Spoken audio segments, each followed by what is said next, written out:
When I came to Malone, I was undeclared, but I knew I wanted to take theology courses because I thought that ministry was something I was interested in. I took a philosophy course my freshman year, the first class that I was ever in, Monday, Wednesday, Friday at 8 a.m., and I loved it. It wasn't until halfway through that I discovered how much I loved film.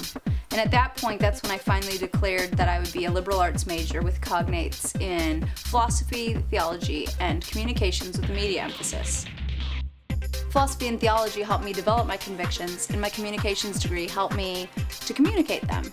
It was actually the perfect equation for me to come out to Los Angeles and pursue a career in film. Malone is the reason that I became interested in film. I had no idea that I had any aptitude for it before I came to Malone, but I was able to get involved in clubs, and those experiences helped me realize that I was poised to be able to work in that kind of an industry.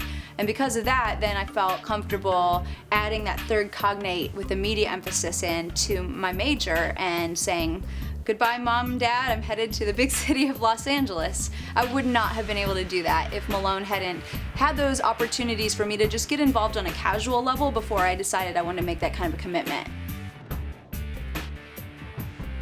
I actually met my husband through working in the films at Malone, and at the time I just looked at him as the person that knew everything about it, and I was coming into it knowing nothing but really eager, and so that was really fun for me to fall in love while learning the craft that I love so much now. I came to Los Angeles through the Los Angeles Film Studies program, which works with Malone through best semester. I feel I had an advantage over other kids who came right out of college because I had a community ready to receive me. Since then, I've been incredibly lucky. I got to work with the Marines right out of college, editing on a campaign for them. And after that, I started editing music videos. I got to work with people like 50 Cent, Eminem, Selena Gomez, Keen, The White Lies, The Game, Kevin Conley. After a year or two doing editorial work, I started directing.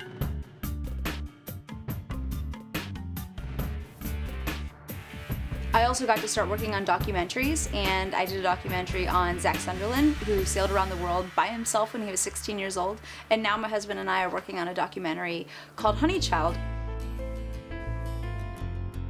Honey Child is about a woman who was actually sexually trafficked in the 70s, and we are going with her and her daughter around the United States, and she's sharing the story of what happened with her daughter, but really focusing on how God was able to heal her.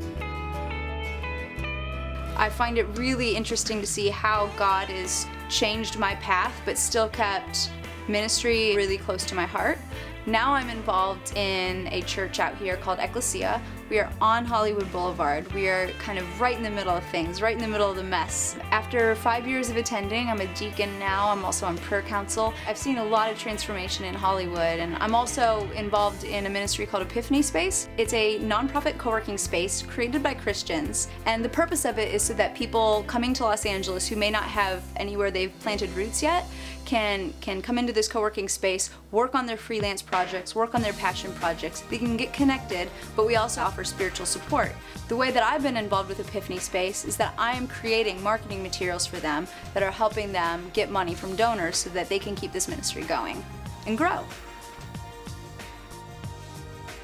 My name is Erin Brown Thomas, and I'm a pioneer.